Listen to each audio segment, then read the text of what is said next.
সেজন্য যাচ্ছি। তো গাড়ির অবস্থা এই যে, দাঁড়িয়ে দাঁড়িয়ে যাচ্ছি, একদম প্রচুর ভিড়। তো যাই হোক, পুরো হোটেলে পুজো দেখাবো, দাঁড়িয়ে দাঁড়িয়ে ভিডিও করতে পারছি না। চলো হাই ফ্রেন্ড, তো ভাগ্যিস একজন নামলো, তো এখন সিট পেয়েছি, নামলো জন্যই। তো আমি রেডি হয়েছি, আমার সাজটা কীরকম লাগছে একটু জানাবেন সবাই। শাড়ি পরে কোনোদিনও যাইনি আমার হসপিটালে, তো আজকে ফার্স্ট টাইম যাচ্ছি। সবাই বিশ্বাসই করে না যে আমি শাড়ি পরে যাব, তো আজকে শাড়ি পরে যাচ্ছি। সবাইকে আজকে দেখাবো যে আমিও শাড়ি পরে আসতে পারি।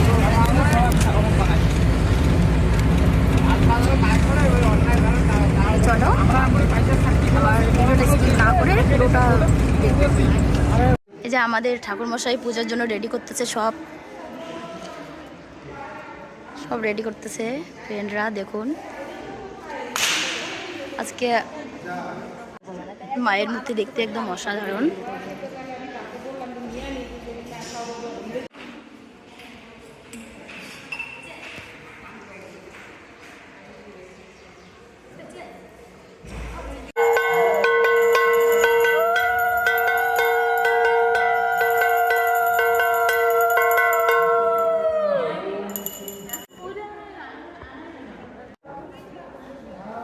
এদিকে দেখো,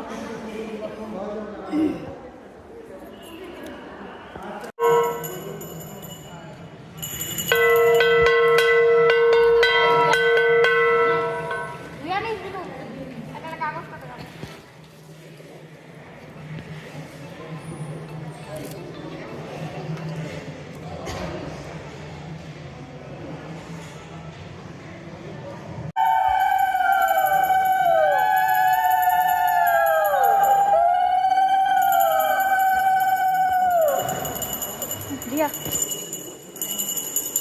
আমাকে দেখাবো।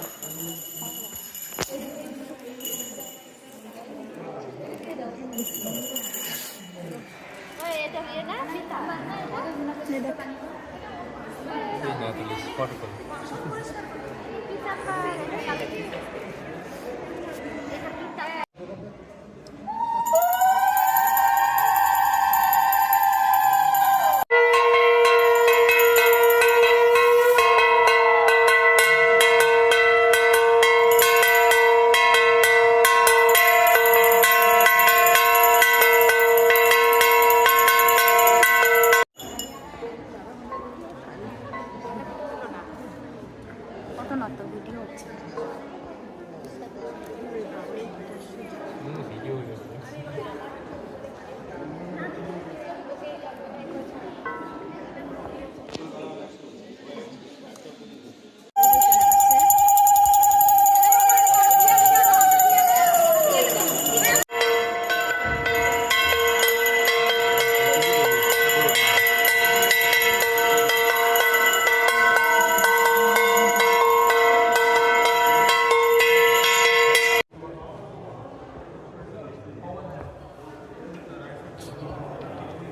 শেষ হয়ে গেল, এখন আমরা ঘুরতে যাব।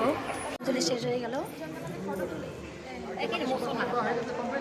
এখন আমরা ফটোশুট করবো, ঘুরতে বেরোবো। আমার সঙ্গে বেইমানি করলো। এর আগের পূজায় আমি শাড়ি পরে আসি নাই বলে আমার সাথে একটা ফটো উঠলো না, মিশলো না। এখন নিজে দেখো, এটা কোনো কাজ করবি বলতো দেখি, নিজে দেখো। এখন এটা খুব খুব খারাপ হলো আমার সাথে, সত্যি এটা বেইমানি হলো, একদম পুরোপুরিভাবে বেইমানি হলো। আমি কিন্তু এটা অ্যাকসেপ্ট করলাম না, সিরিয়াসলি। তুই এটা খুব খারাপ করলি জয়ন্তী। তুই দেখ, আমি তোদের জন্য শাড়ি পরে আসছি, তুই দেখছিস, তুই আমাকে ঠকাই দিছিস না। নেক্সট আর শাড়ি পরে আসবো না, দেখিস। এটা কি ঠিক করছিস? তুই বল। বন্ধুরা আমাকে কথা দিয়ে ও শাড়ি পরে আসে নাই, আর আমি শাড়ি পরে আসি এত দূর থেকে, তাহলে এবার তো এটা ঠিক করে নাই। সত্যি এটা খুব খারাপ হচ্ছে। তাই দেখ জয়ন্তী কি পরে আসি, দেখ সব কি করলো, বেইমানি করলো আমার সঙ্গে, বেইমানি করলো সব থেকে বেশি, বেইমানি করছে।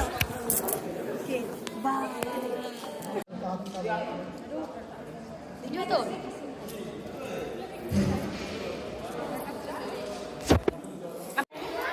আমার সঙ্গে যারা যারা এসে পড়েছে, কি বলে হারামি করেছে, খুব খারাপ হচ্ছে। এই যে একজন হারামি করেছে, একদম শাড়ি পরে আসেনি, ঠকাইলো আমাকে। আরেকজন আছে ক্যামেরার পিছনে, ক্যামেরায় আসবে না, একটা মান সম্মানের ব্যাপার আছে না, সেই জন্য ক্যামেরা আসতে চাচ্ছে না। এই যে মানুষটা কুত্তি পরে আসছে, তুলে দিই দুইজনকে। এই যে কুত্তি পরে আসছে, খাওয়া নিয়ে ব্যস্ত। হ্যাঁ, ওই যে ও ভালো, আমার যেটা কথা দিয়েছে সেটাই। কিন্তু মানুষ আমার সাথে এরকম করলো আমি জীবনে ভাবি নাই। ক্যামেরা কেন মুখটা দেখাও। হ্যালো ফ্রেন্ড, পূজাটা শেষ হয়ে গেল, এখন বাড়ি চলে যাব। সব থেকে বড় কথা হলো আমার সাথে অনেকে হারামি করছে। শাড়ি পরা কথা বলো, আমি পরে নাই, শাড়ি পরে এসেছি। হ্যাঁ না, এর জন্য ভালো। মানে ক্যামেরার পিছনে আছে একজন, ক্যামেরাতে আসবে না। অ্যাকচুয়ালি আমি শাড়ি পরতে পারি না, তাই আমার লেট। এটা আমার সাথে একটা কোনো ভাই হয়েছে, বুঝছি, একটা হারামি হচ্ছে। কেন বলতো, শাড়ি পরার কথা শুনে শাড়ি পরে নাই। আমার এত খারাপ লাগতেছে। এই যে এই মহারানী শাড়ি পরেনি, একদম এত মানে খারাপ করলো, খুব খারাপ করলো আমার সাথে। আমি মানে বুঝতেই, এত রাগ উঠছে আমার। সব থেকে বড় কথা, আমাকে একজন মানে কিরা দিছে, বুঝলি, কিরা দিয়েও আর আসলো না। এই যে সে মানুষটা খাওয়া দিয়ে সমানে ব্যস্ত, শাড়ি পরে নিলে আর ক্যামেরায় আসবে না। যাই হোক, কোনো ব্যাপার না, লজ্জার ব্যাপার আছে না, কথা দিয়ে কথা আসে নাই। এখন সবাই ফটোটা নিয়ে ব্যস্ত।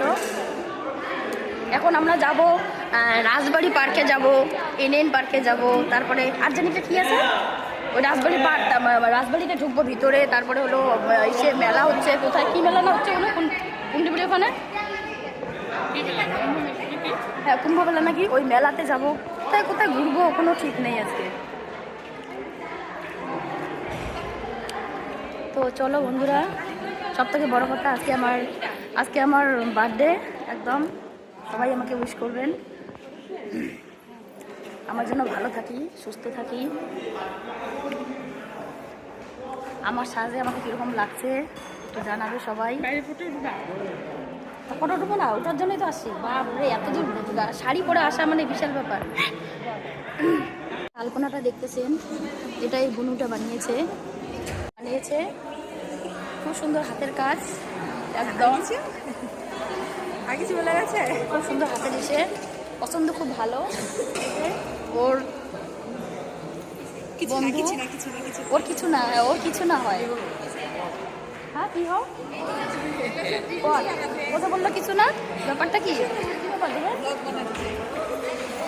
শোনো, আমি বলি, আমি যেদিন বিয়ে করবো সেদিন আমার বড় আসবে। খুব খারাপ লাগতেছে, পূজা শেষ, এখন খারাপ লাগে, চলে যাব। আমাকে দেখে মনে হচ্ছে না মন খারাপ যে আমার, মনের কথা কি আর সবাই বুঝতে পারে? কি আমি একটু ভিডিও বানাবো, তোল আসলে একটা ছবি তুলে গে। আরে ওই দিক থেকে কষ্ট করে বেনিটা সামনে এসে না কেন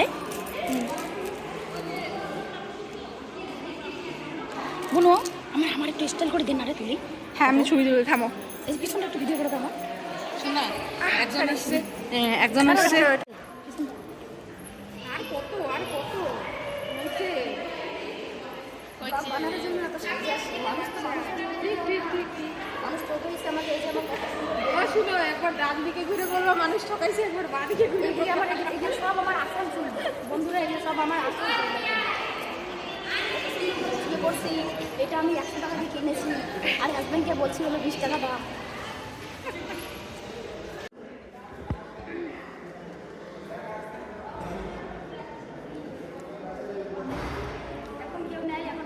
তো ভিড়, দাঁড়িয়ে আছি বসে আমি যাইনি, আমি খিদা পাইছে, এই যে দাঁড়িয়ে আছি, আই এম ফিলিং হাংরি। দেখ আমার ক্যামেরা, দেখ না আসবে, ক্যামেরা তো খারাপ করছে না ক্যামেরা সুন্দর আসবে। এই যে এখানে গাইস বুক করেছি, গাইসের ঘর সিট বুক করছি। এখন মমতা ব্যানার্জির মতো দুয়ারে সরকার, এখানে দুয়ারে সরকার বসে আছে, আমরা কি খাবো? এখানে আমাদের জায়গা পাওয়ার অপেক্ষায় আছি, কারণ আমাদের সরকার যেমন তেমন আমাদের হচ্ছে এখানকার খাওয়া দাওয়ার ব্যবস্থা। সরকার আস্তে আস্তে যাচ্ছে, তার জন্য আমাদের খাওয়া দাওয়ার ব্যবস্থাও আস্তে আস্তে যাচ্ছে। বুঝছেন গাইসের ঘর নাকি? হ্যাঁ ইনডাইরেক্টলি আমি মমতা ব্যানার্জিকে অপমান করেছি। আর এক যে খিদের জন্য একজন শুকিয়ে গেছে, মাথা উঠতেছে, আর একটু পরে পড়ে যাবে। একটু করে পড়ে যাবে। তো এবার বসবোই সিটবুক যদি করে মানে যুদ্ধ করে সিদ্ধ রাখায় তাও ধরা লাগবে, এবার খাওয়াই লাগবে। এখন মানে খাওয়ার সিট পাইলাম, যখন দিবে তখন তো আর খাবো না, তখন তো আর মানে সরি তখন আর ভিডিও করবো না, কারণ খাইতে লাগবে ফটাফট। তো যাই হোক, চলো গাইজের এবার খাওয়া শুরু করে দিলাম। এই যে আছে তো একটা,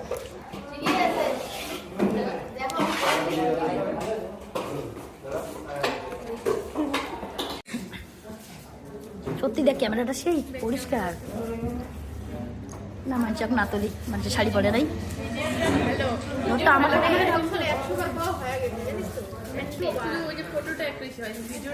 মানুষের শাড়ি পরে নেই, মানুষের তুলিস না, মানুষের শাড়ি পরে নেই।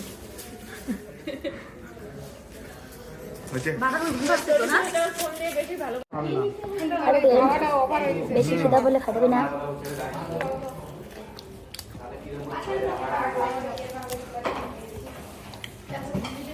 রাত্রিবেলা